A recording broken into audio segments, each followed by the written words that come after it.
wabarakatuh. Apa kabar anak-anak pada hari ini? Alhamdulillah baik, Ibu. Alhamdulillah. Sudah makan? Alhamdulillah sudah. Belum, Ibu, belum. Kalau yang belum nanti makan ya setelah ini. Yang sudah alhamdulillah. Sebelum memulai pembelajaran pada hari ini, mari kita bersama-sama berdoa dimulai. Selesai. Oke, sebelum kita masuk ke pembelajaran, ada yang tahu nggak dengan judul yang ada di depan ini terkait lantai? Sudah pernah dengar? Pernah, Ibu. Benar. Apa kira-kira? Tumbuhan. Good. Jadi lantai ini terkait dengan tumbuhan.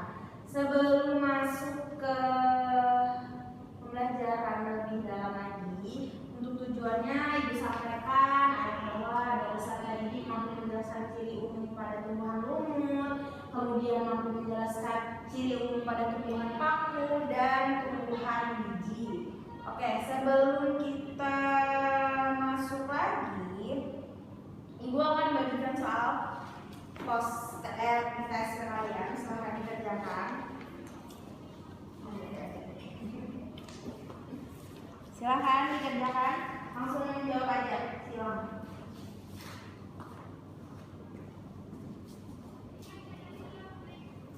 Jawab semampu kalian, karena itu terkait dengan materi yang akan kita bahas pada pertemuan hari ini. Tahu nggak tahu gimana kalian ini jawabannya?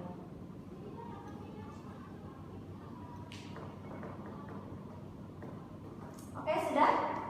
Sudah.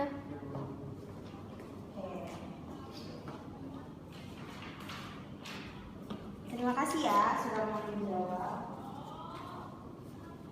Oke, sekarang kita masuk ke materi lantai. Jadi seperti yang ditanyakan tadi terkait dengan lantai. Lantai itu apa? Ternyata lantai itu merupakan salah satu kingdom dalam taksonomi yang dikenal sebagai tumbuhan, yang mana anggotanya ini merupakan kelompok organisme eukariotik multiseluler yang memiliki dinding sel dan juga klorofil. Kemudian karena memiliki klorofil, makanya tumbuhan ini bersifat autotrof, yang mana dia bisa membuat makanannya sendiri yang dibantu dengan Cahaya. Oke. Nih, ada ciri-ciri dari lantai. Dia eukariotik, kemudian dia multiseluler, dia autotrof, bisa menghasilkan makanannya dengan sendiri. Kemudian dia menghasilkan amilum dan pati. Dinding selnya itu terdiri dari selulosa. Kemudian sporofit, dia menghasilkan sporofit dan gametofit. Secara perkembangbiakannya itu secara aseksual. Nah, ini untuk bagannya kingdom plantae itu apa aja? Ternyata kingdom plantae itu dibagi lagi menjadi dua, ada Biota dan apa itu? Sebentar, kurang jelas.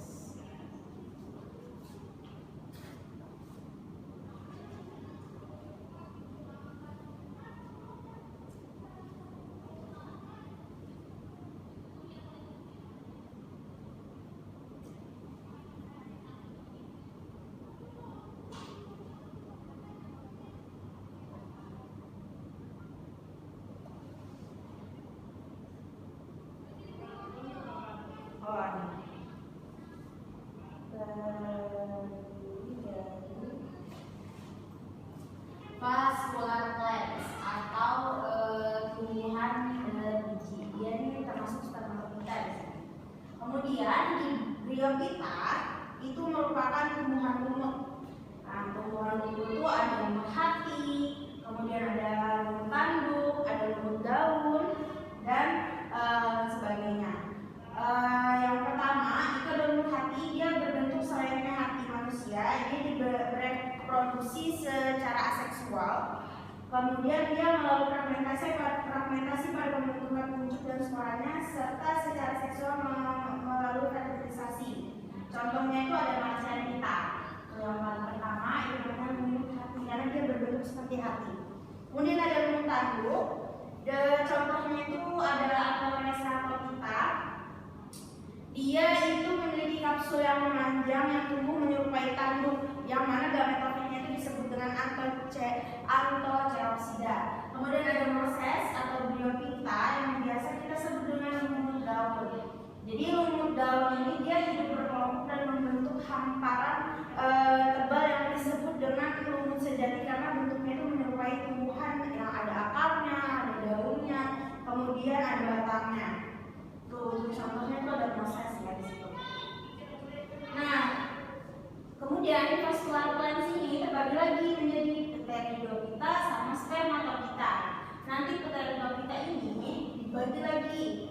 Ada lycopodophyta, ada episophyta, ada pteridophyta, kemudian spermatophyta itu jadi gymnospermae dan angiospermae. Kemudian di gymnospermae nanti terbagi lagi ada pinophyta, cichodophyta, ada gingophyta.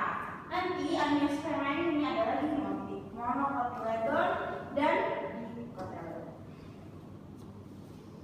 Oke, spermatophyta atau tumbuhan berbiji itu pasti merupakan tumbuhan yang menghasilkan biji karena dari namanya aja spermatophyta atau tumbuhan biji. Kemudian biji sendiri ini yang nantinya menjadi hasil pembuahan antara putik dan benang sari. Jadi pada tumbuhan ini hasil dari perkembangbiakannya itu berupa biji. Dari biji itu nanti akan tumbuh tumbuhan baru atau generasi baru. Nah, jadi jenis spermatophyta itu terbagi menjadi dua, ada yang berbiji terbuka, gymnospermae, dan yang berbiji tertutup, angiospermae. Nah, yang mana tentu saja jenis tumbuhan yang satu ini memiliki akar, batang, dan daun sejati pada spermatophyta. Oke, terima kasih. Mungkin ini pemaparan materi dari Ibu. Ibu akan bagi kalian ke dalam dua kelompok. Kelompok satu Ibu sebutin ya. Kelompok satu Dewi Yulia Mariana dan Sirma Latifa. Kelompok dua Hilwati Najwa dan Muhammad Rizal Saputra. Oke, ini ada Ibu tayangkan LKPD. Silakan dikerjakan. Tulis di kertas lembar kalian.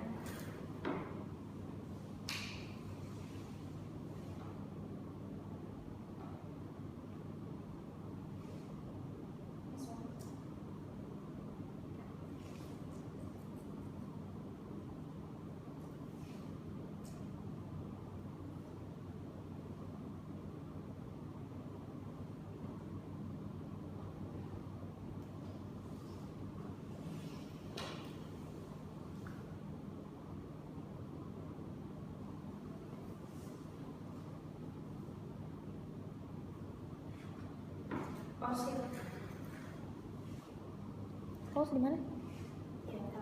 Di sampingnya. Oh, ini. Oke, ini ada LKPD. Silakan per kelompok dibaca. Jelaskan secara singkat ciri tumbuhan umum, jelaskan ciri umum tumbuhan pelaku, dan sebutkan apa saja yang termasuk tumbuhan berbiji.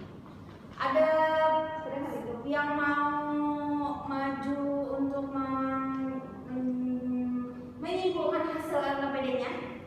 Saya, Bu. Oke, silakan. Maju. Boleh maju.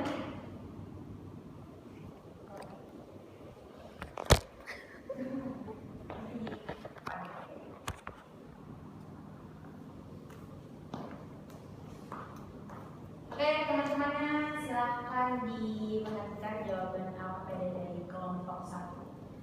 Baik, kesimpulan dari LKPD yang kita kerjakan ini yaitu Kingdom Plantae punya 3 klasifikasi utama, yaitu ada Bryophyta, tumbuhan lumut, Pteridophyta, tumbuhan paku, dan Spermatophyta, tumbuhan berbiji. Nah, Bryophyta atau tumbuhan lumut ini biasanya hidup pada tempat lembab dan hidup secara autotrof. Nah, Bryophyta terbagi menjadi 3, yaitu yang pertama ada lumut hati yang berbentuk seperti hati.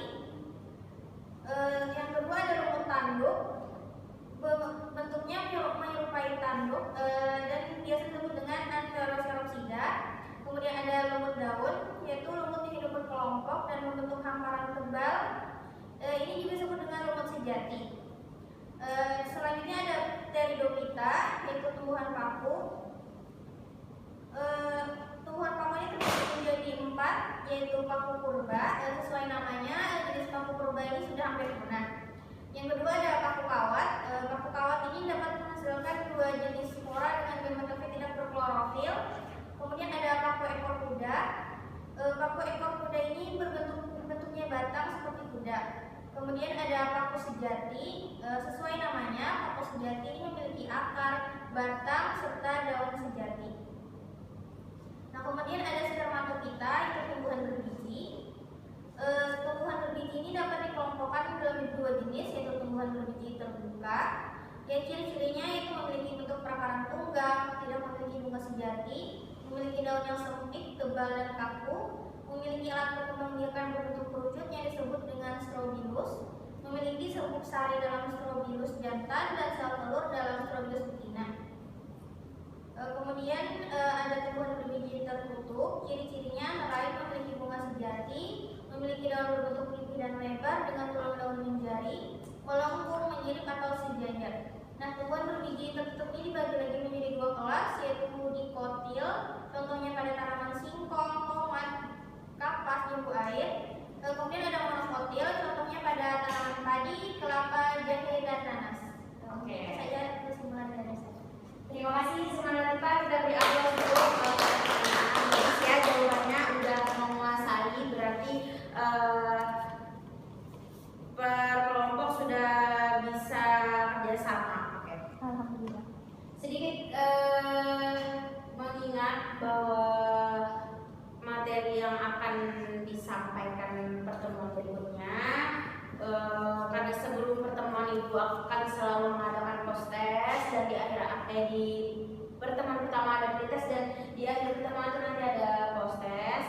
Silahkan kalian belajar untuk pertemuan berikutnya, dibaca jurnal, boleh ke perpus untuk membaca buku atau yang ada di dalam e-book dan lain halnya. Oke, terima kasih atas perhatiannya. Untuk soal postnya Ibu kirim ke WA aja karena mengingat waktu yang ada. Oke, sekian dari Ibu. Sebelumnya ada pertanyaan? Tidak ada, cukup ya. Oke, Ibu rasa kalian sudah cukup paham juga.